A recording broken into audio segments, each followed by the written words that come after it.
Here is the scale of chords, already constructed, a complete quadrant from 0 to 90 degrees.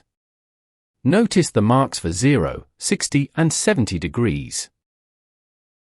67 degrees lies between the 60 and 70 degree marks.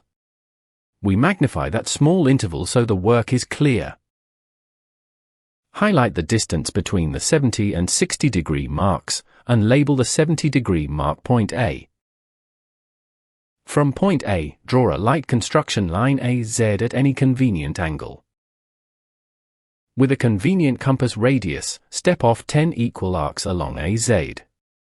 These 10 equal parts represent the 10 degrees between 70 and 60.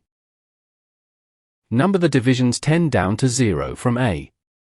Since 67 is 3 degrees less than 70, count 3 divisions. That point is 67 degrees. Join the 10th division point, numbered 0, to the 60 degree mark with a straight line. Place one edge of the set square exactly in line with that joining line. Rest the ruler firmly against the lower edge of the set square. Hold the ruler fixed as a guide. Holding the ruler still, slide the set square along it until its edge passes through the third division from the 70 degree mark. Draw a line through that division, parallel to the line joining the 10th division to 60 degrees. Where this parallel meets the interval gives the exact position of 67 degrees. Mark and label it on the scale of chords. Now we build the angle.